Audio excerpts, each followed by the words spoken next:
If I was a story to be told, and I would say it all. Oh, if I was a fire, a burning light, and I would break into the night.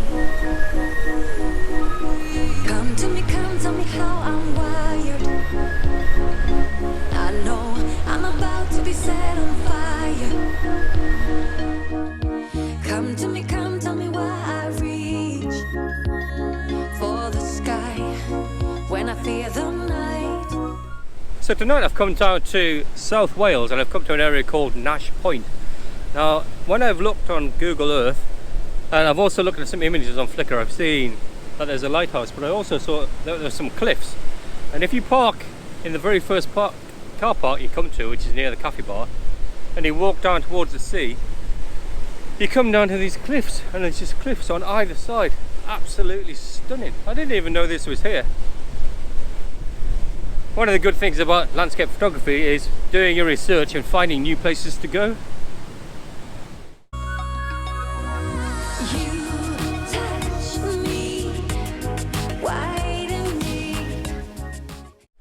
So I checked on all the apps and the high tide is about 7:30, which is about an hour and a half from now.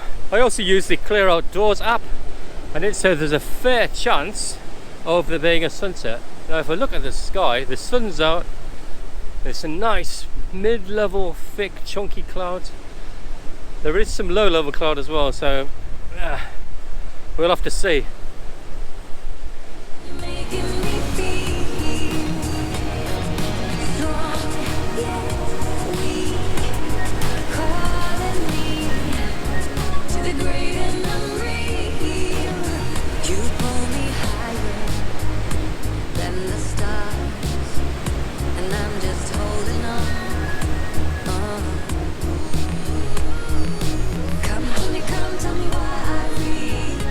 I've got almost perfect conditions here. The sun is shining. When I want it to, it's lighting things up that I want to photograph.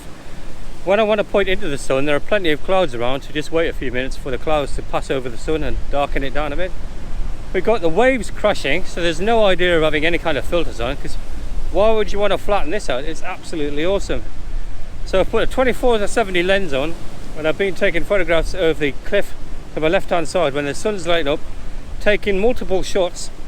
So when I get home into Lightroom Photoshop, I can see which is the best composition, whether waves crashing and whether they're crashing in or crashing out.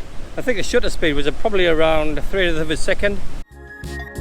For the sky when I fear the night. You touch me, white and deep, and you're making me feel. So you should catch all that movement in the water, and when it crashes off the rocks, and when it's crashing into the rocks in front of me. The only thing I've got to be careful of is that there's about an hour of the sea to come back in. So it's about an hour till high tide, and I'm crouching down ready to take a photograph, and the waves are coming at me from the side, so I've just got to be a little bit careful of that really.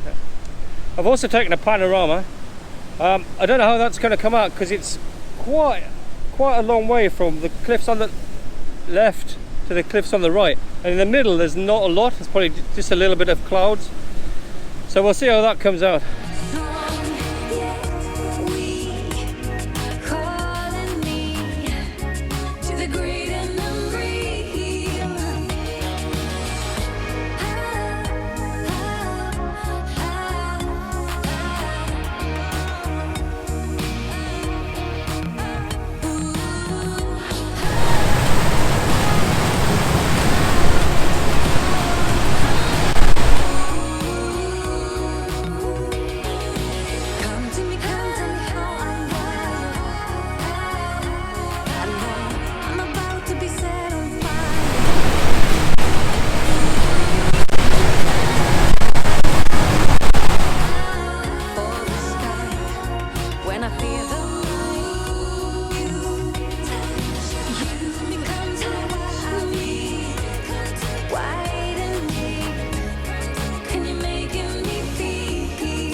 if you walk about 50 yards up the cliffside, you get even more spectacular views of the bay.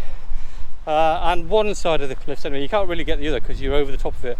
And it looks a little bit treacherous, looks like the ground's given way actually. So I was sat there, I wasn't vlogging because it's really windy up there, but I sat there taking photographs into the sun with the sun reflecting on the sea, again with a 24-70 lens, again with no filters because I want to catch the waves as they were coming in and just catching the light reflecting off the cliff.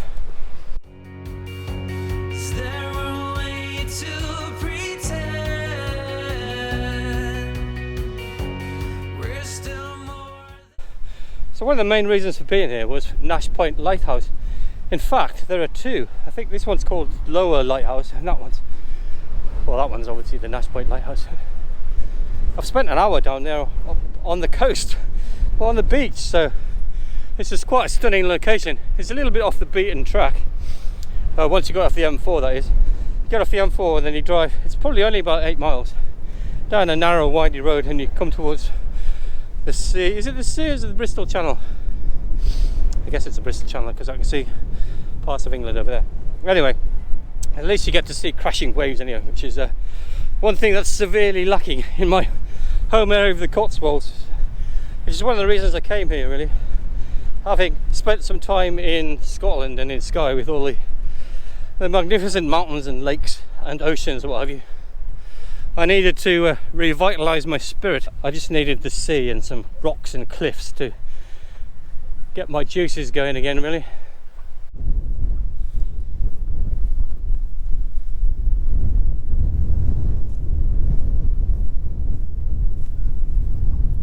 So even from here I can see there are some stunning clouds behind the big lighthouse.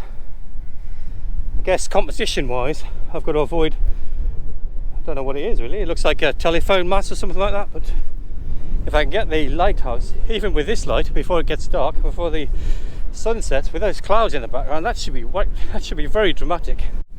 I did plan on having some dramatic b-roll with the drone flying in from the sea, flying over the lighthouse, and all the weather apps said yeah 10-mile-an-hour wind, no problem, and I get it and it's blowing and howling. It's a bit of a pain.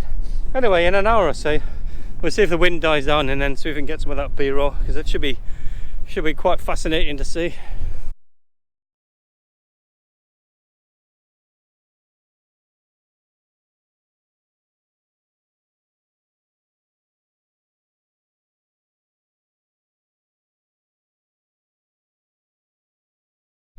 So I've never been to this location before, and the first time you go anywhere it's nervous excitement, because you're nervous in case it's a bit rubbish and you don't get anything, and then you wasted all that petrol, all that time and effort, all that effort vlogging, but it's also exciting because you know you've been somewhere you've never been before, and if you do get an amazing image or you get something different, then that's what it's all about, isn't it? So I can guarantee that some of my best landscape photographs were taken when I was out. You don't get many landscape photographs from your sofa, do you? Well, unless you've got a really nice view, I suppose. Anyway, I have seen some photographs on Flickr of Nash Point Lighthouse, but I've never seen this one. So walking down this path, the lighthouse is in the background. You've got to stay slightly to the right because there's some ugly electricity pylons going that way, but they've got the two foghorns sticking out from the right, so you should be able to get in a composition with the lighthouse on the left hand side and the foghorns pointing out to the sea. Too low down to get a picture of the sea, which is a bit unfortunate, and where the drone would have been brilliant, but I'm going to take that shot because there's some cracking clouds behind the lighthouse at the moment. So as I got closer to the lighthouse of the 2470, it all started to become a bit ugly and a bit too in your face, and also my shadow was being cast on the ground. So what I did is I swapped for my 70-200, stepped back into the shadows, and then I was very lucky because there's a person stood looking up at the lighthouse, so they gave a perspective as well. So as I said earlier, keeping the lighthouse on the left hand side, avoiding these power cables, and then getting the two foghorns in the front.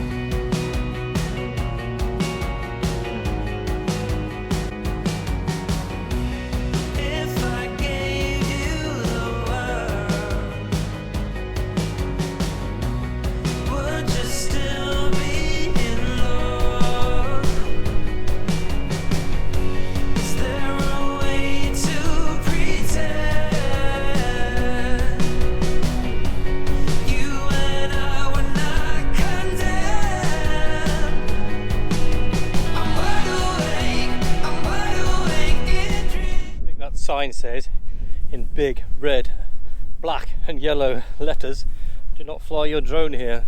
So I found my sunset location. This is the best spot around really, from what I can tell.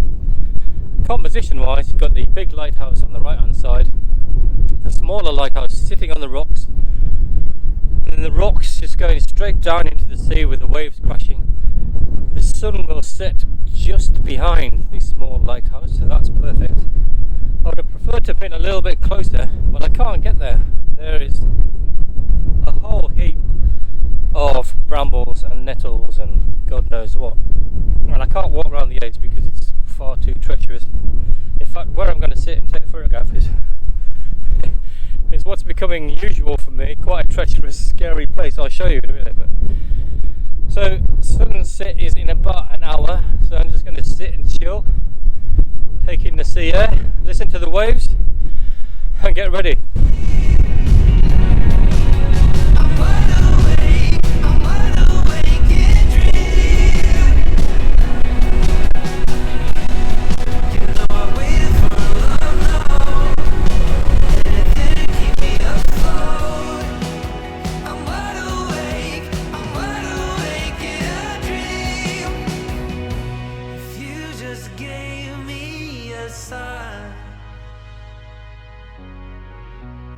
I would be there somehow. We would just make believes that I would fall in a lucid dream. I'm wide awake. So unfortunately it really wasn't happening there. What my plan was as the sun was going down, it'd light the side of the lighthouse up, but as it happened, it kind of went down in the wrong place. I mean, for the sun it went down in the right place, but for me it went down in the wrong place, and it didn't light up the side of the lighthouse at all. So all I'm getting is the sun in the clouds. It's not even reflecting in the water, and then two dark shapes, which are not great. So I'm going to move on.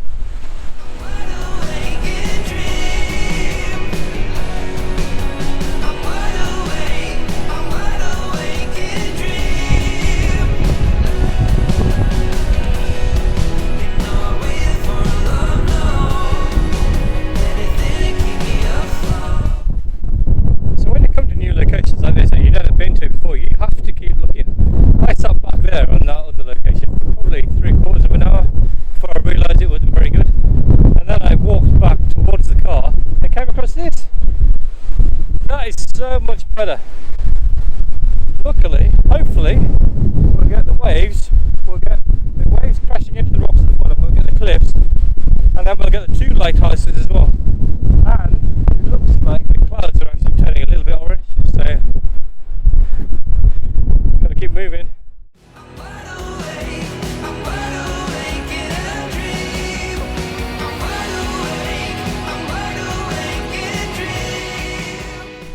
So we really should give out prizes for the stupidest thing to leave behind. And the stupidest thing I've left behind on this trip is the bracket for the bottom of my camera, so I cannot fit it to my tripod.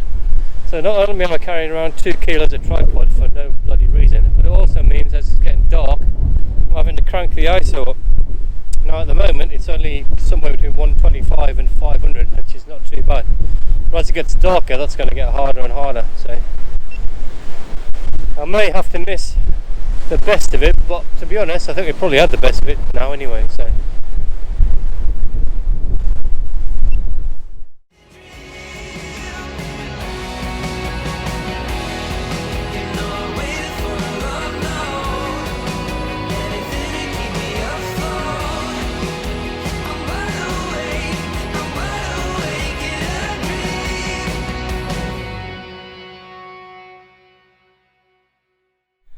So that's it from Nash Point on the southern coast of Wales. What a glorious location. We got a bit of a sunset, so it wasn't a complete bust, and those waves crashing against the cliffs, they were just awesome. So, anyway, hope you enjoyed the images. If you do and you like the kind of things that I do, please leave a comment, give us a like or subscribe even. See you next time.